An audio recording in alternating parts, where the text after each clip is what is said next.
Ya, saudara, kita lanjut di poin A, pendahuluan, pasal 2 ayat 4a. Dimulai dengan kata demikianlah riwayat. Ya, demikianlah riwayat. Dalam kitab Kejadian ada lebih kurang 10 bagian yang dimulai dengan istilah riwayat atau toledot.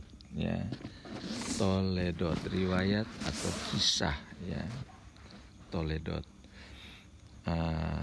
yang artinya demikianlah riwayat, ya, atau inilah keturunan. Jadi toledot itu juga bisa berarti keturunan, bisa juga berarti riwayat, ya.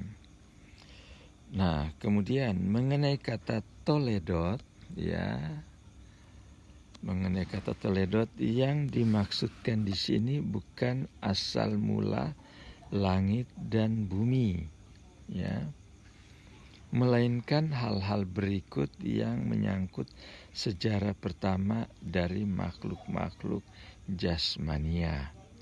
Karena itu, bagian pertama dari ayat ini jangan digabungkan dengan berita yang mendahuluinya, tetapi dengan berita yang berikutnya harusnya. Jadi, yang berikut tidak disajikan sebagai cerita kedua dari penciptaan kalimat pada waktu diciptakan dalam pasal 2 ayat 4 secara harfiah harus dimengerti sebagai dalam hal diciptakan, ya, dalam hal diciptakan. Nah, jadi itu maksud daripada toledot. Jadi toledot itu berbicara tentang riwayat, tapi juga tentang keturunan. Dan riwayat tentang keturunan tidak dimaksudkan berhubungan dengan penciptaan langit dan bumi dan sebagainya, tapi berhubungan dengan penciptaan silsilah atau riwayat tentang manusia. Nah, yang berikut, ungkapan yang sejajar dalam tata bahasa dalam ungkapan dalam perjalanan mereka keluar dari Mesir, ya, Ulangan pasal 4 ayat 45, 23 ayat 4, dan Yosua, sesudah kamu menyeberangi sungai Yordan. Secara harfiah, dalam penyeberanganmu melalui sungai Yordan.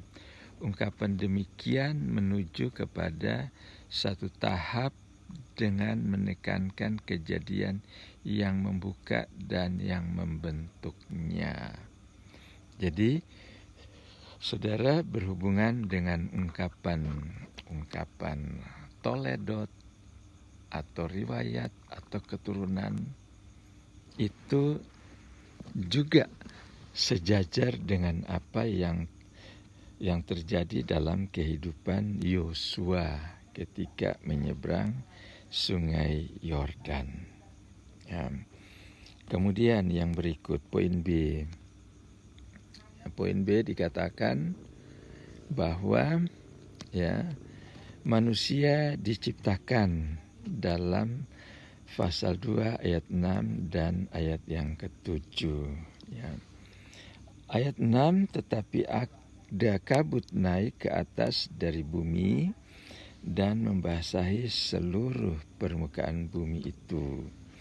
Dan ketika itulah Tuhan Allah membentuk manusia dari debu tanah dan menghembuskan nafas hidup ke dalam hidungnya.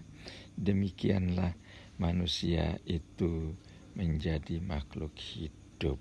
Nah, saudara, dalam bagian ini, ya, dikatakan bahwa secara proses bagaimana manusia diciptakan secara detailnya, ya, dikatakan bahwa ada kabut naik, ya. Kabut itu pada dasarnya sebenarnya bukan naik tapi turun, ya. kabut itu turun dari langit. Tetapi istilah naik adalah benar. Hanya bukan kabut sebenarnya. Yang dimaksud dengan yang naik itu adalah air yang naik dari dalam bumi ke atas bumi. Yang barangkali kita bisa sebut sebagai mata air, ya. Jadi dengan adanya mata air, maka mata air itu membasahi tanah dan sebagainya, lalu tanah itu bisa diaduk dan bisa dibentuk menjadi patung Adam. Nah, jadi karena ada air yang naik, ya, bukan ada kabut yang turun, tapi ada air yang naik.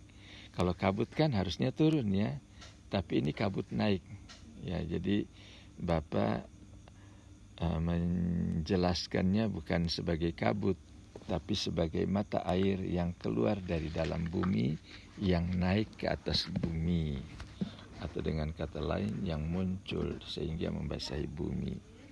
Nah, itu yang terjadi kepada tanah, sehingga dari tanah yang sudah basah oleh karena mata air tadi, Allah bisa membentuk manusia.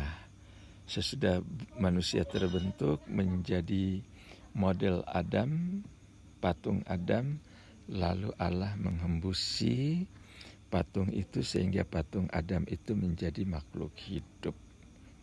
Nah, ini luar biasa ciptaan Tuhan. Walaupun ceritanya seperti itu, tapi ceritanya dalam sekali, atau ceritanya luas sekali, ya. Karena Allah itu luar biasa. Masa dari tanah, ya. Terus ketika Allah menghembusi hidup Allah di dalam hidup Adam, di dalam tanah itu, lalu tanah itu menjadi organ-organ tubuh yang bergerak, ya. Organ jantungnya berdetak-detak, terus saraf-sarafnya, nadi-nadinya, semuanya bergerak.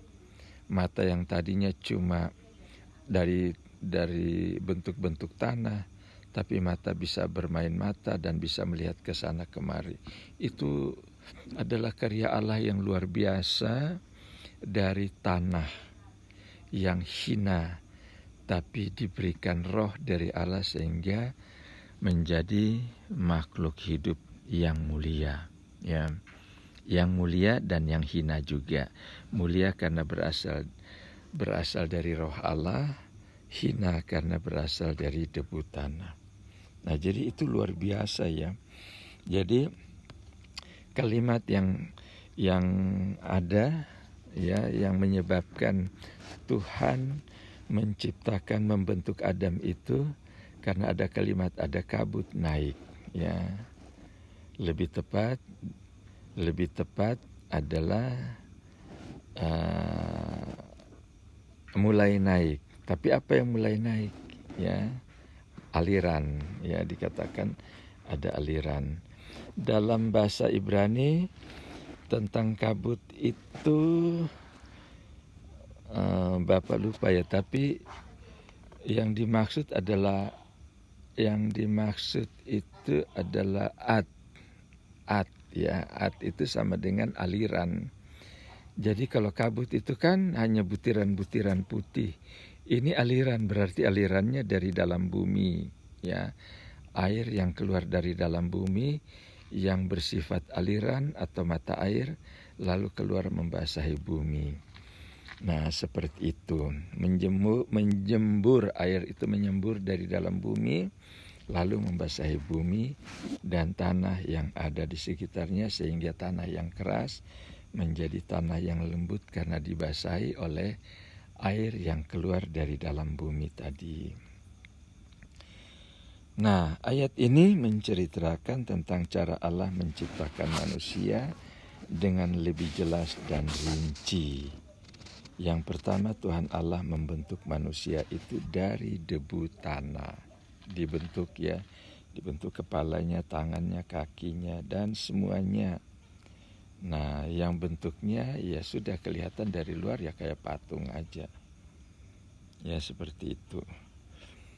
Nah, terus dikatakan bahwa dari tanah itu dalam bahasa Ibrani ada permainan kata antara manusia, Adam dan tanah. Ya. Nah, dalam hal ini sebagai Adam karena dia terbentuk dari tanah, dari Adama. Ya, dari Adama menjadi Adam atau manusia. Ya, dari Adama menjadi Adam yaitu manusia. Manusia siapa? Manusia Adam. Ya.